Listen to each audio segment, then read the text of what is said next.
Hello दोस्तों, कैसे हैं आप। मैं लेकर आई हूँ आज फिर एक कहानी। प्रीतमपुर गांव में एक शिवानंद नाम का व्यापारी रहता था। वो छोटे व्यापारियों से जूट खरीदता और उनकी रस्सियाँ बनाता और जाकर मंडी में बेच देता था। इस तरह से जो भी आय होती उससे वो अपने घर का खर्चा चलाता था। लेकिन इस आय से उसके खर्चे पूरे नहीं पड़ पा रहे थे।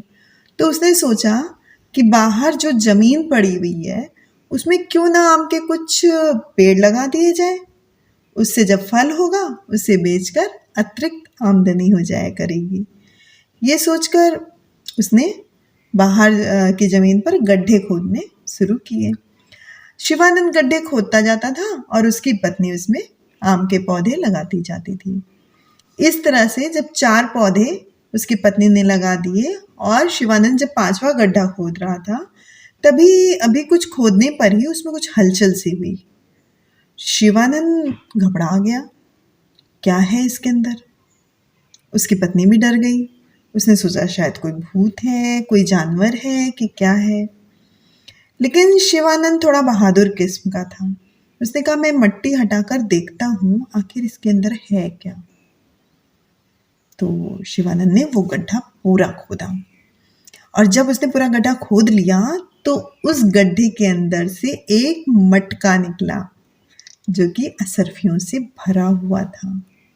शिवानंद और उसकी पत्नी ये देखकर बहुत खुश हो गए। उन्होंने कहा अब तो हमारी सारी परेशानियां दूर हो गई। तो शिवानंद ने वो असरफी वाला मटका वहां से उठाया और अपने घर में लाकर रख लिया। उसमें से उसने जैसे असरफियाँ निकालने की कोशिश की, वो मटका हिलने लगा और बोला, डम डम बोला मटका बोला, डम डम बोला मटका बोला, इसमें से चाहे तुम जितनी असरफियाँ ले लो, लेकिन अपनी मेहनत का जब एक सिक्का डालोगे तभी ये मटका भरेगा, अन्यथा ये खाली होकर खत्म हो जाएगा। शिवानंद ने कहा मैं बिल्कुल अपनी मेहनत का सिक्का इसमें रोज डालूंगा।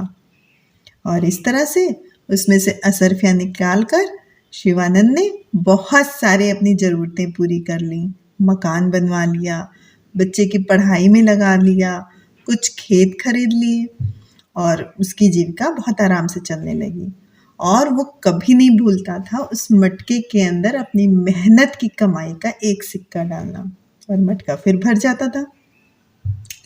धीरे धीरे ऐसे ही जब जीविका चल रही थी और ज़रूरतें शिवानंद की पूरी होती जा रही थी, तो शिवानंद लापरवाह हो गया।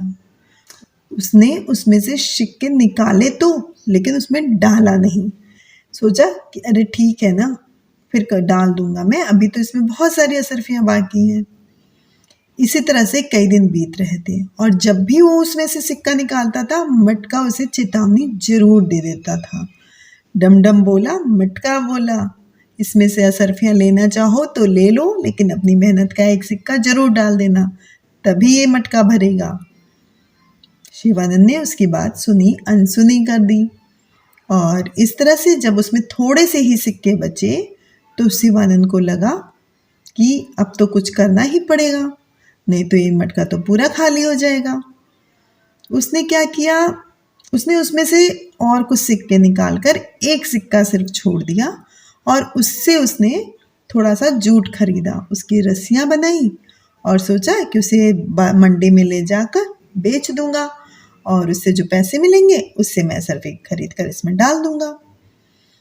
तो इसी तरह से उसने ये चीज़ें करनी आरंभ कर दी। जब वो मंडी में उन रस्सियों को लेकर बेचने गया तो इधर शिवानंद की पत्नी जो थी वो खाना बना रही थी और उसका बेटा वहीं पे खेल रहा था। खेलते खेलते वो गिर गया वहां पर और उसे बहुत सारी चोट लग गई। ये देखकर शिवानंद की पत्नी बहुत परेशान हो गई कि अब वो क्या करे। वो जल्दी से शिवानंद को लेकर डॉक्टर के पास भागी। डॉक्टर ने उसकी मलहम पट्टी करी और कुछ दवाइयाँ लिख कर दी। तो शिवानंद की पत्नी के पास तो कोई पैसा था नहीं, उसे याद आया वो मटके की। उसने उसमें से एक जो लास्ट असरफी बची थी उसे निकाल ली और वहाँ पर ले जाकर उस डॉक्टर को दिया और दवाई वगैरह खरीद कर घर आ गई। अब जब शिवानंद अपनी जूट की रस्सियाँ बेचकर अपनी कमाई का पैसा लेकर वापस आया और दौड़ कर उसने देखा कि जल्दी से मटके में डाल दें। तो उसने देखा मटका पूरा खाली है। अब वो परेशान हो गया। तो उसने अपनी पत्नी से पूछा। पत्नी ने उसे सारा किस्सा कहकर सुनाया कि ऐसे हमारा बेटा गिर गया था और उसकी दवाई के लिए मुझे वो पैसा लेना पड़ा। तो अब शिवानंद बहुत परेशान हो गया। उसने जल्दी से अपनी कमाई का सारा पैसा उसमें डाल दिया। मटके में कोई हलचल नहीं हो रही थी। फिर उसने उसको हिलाया डुलाया कि मटका बोल, मटका तू बोल, लेकिन मटके को कोई असर नहीं हो रहा था। वो एक जो गुलाबी कलर का मटका था वो अब काला पड़ चुका था, यानी उसकी शक्तियाँ सब गायब हो चुकी थी। तो शिवानंद बहुत परेशान हुआ। उसको लेके हिला रहा है, डुला रहा है, नचा रहा है, कुछ भी कर रहा है, लेकिन उसमें कोई हलचल नहीं हो रही।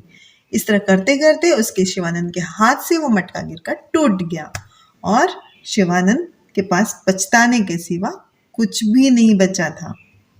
तो इससे ये समझ आता है ना कि लापरवाही और लालच दोनों जीवन के लिए कितने घातक होते हैं। इसलिए ऐसी चीज़ों से बचना चाहिए।